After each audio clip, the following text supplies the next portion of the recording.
Bonjour bien-aimés de Dieu. Dieu nous a créés à son image et nous a donné la liberté de choisir parce qu'il veut des hommes et des femmes capables de réfléchir et de raisonner quant aux choix et décisions qu'ils vont faire tout au long de leur vie.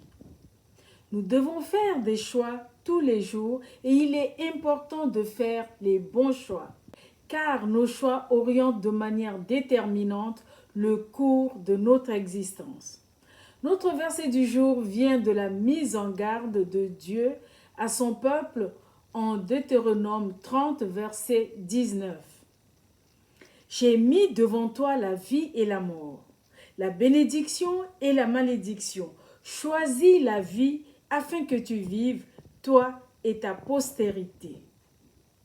Nous sommes libres de suivre la destinée que Dieu a prévue pour nous. Et nous sommes également libres d'accepter Dieu ou de le rejeter, étant donné qu'il respecte notre libre arbitre. Mais sachons-le bien, ces choix ont des conséquences que nous ne sommes pas libres de rejeter. Chaque décision que nous prenons a une conséquence, et parfois conséquence jusque dans l'éternité. Nous lisons en Genèse 8, 22, une loi perpétuelle que Dieu a mise en place et qui stipule « Tant que la terre subsistera, les semailles et la moisson, le froid et la chaleur, l'été et l'hiver, le jour et la nuit ne cesseront point. » L'univers créé par Dieu est régi par des relations de cause à effet. Quand on sème, on récolte. Ainsi, chacun assumera les déconvenus liés à ses choix. Beaucoup de situations que nous vivons sont des conséquences de choix faits dans le passé. Le récit de la chute du roi David en 2 Samuel au chapitre 11 nous met en garde contre les terribles conséquences du péché, même quand il est pardonné. Après avoir passé la plus grande partie de sa vie à servir fidèlement Dieu, David commit une succession de péchés. Il se rendit coupable d'adultère, de meurtre, de mensonge, de manipulation, ne reculant devant rien pour cacher son péché et protéger sa réputation. Voici les paroles de Dieu adressées à David à travers le prophète Nathan. Maintenant, l'épée ne s'éloignera jamais de ta maison. Dieu brise ainsi la paix et la stabilité que David avait passé sa vie à établir. Son royaume fut déchiré par 2 guerres civiles. Dieu dit encore, « Voici, je vais faire sortir de ta maison le malheur contre toi. » Le péché sexuel honteux et la violence meurtrière dans lesquels David s'est engagé en secret retomba sur ses enfants. Ses fils Amnon et Absalom les pratiquent ouvertement. Enfin, l'enfant conçu par le péché de David est mort 7 jours après sa naissance.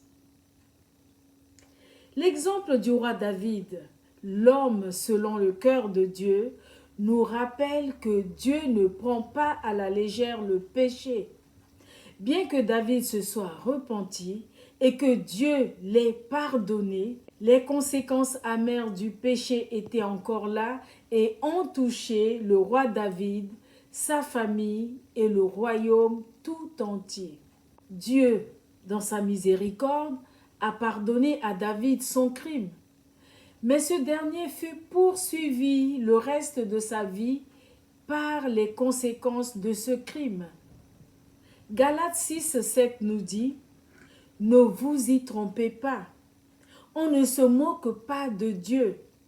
Ce qu'un homme aura semé, il le moissonnera aussi. » Toutefois, la bonne nouvelle, bien-aimée, c'est que Dieu ne tient pas compte des temps d'ignorance. Quand on se repent, Sincèrement, la grâce de Dieu vient donner la capacité d'endurer plus facilement les conséquences des décisions prises qui auraient pu être plus graves, voire fatales. Car la grâce est une disposition divine qui nous aide et nous amène à dominer sur le péché et ses conséquences. Amen. Prions ensemble. Éternel Dieu de grâce, nous voulons prêter davantage attention à ce que tu nous dis, à tes avertissements, et nous choisissons la vie avec toi.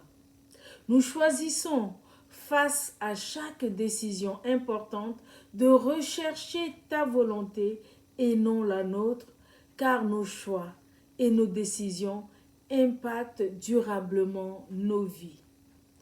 Merci Seigneur pour ton immense amour envers nous qui nous guide et nous conduit à chaque instant. Au nom de Jésus. Excellente journée dans le discernement et la capacité de faire de bons choix avec l'aide de Dieu. Soyez tous bénis.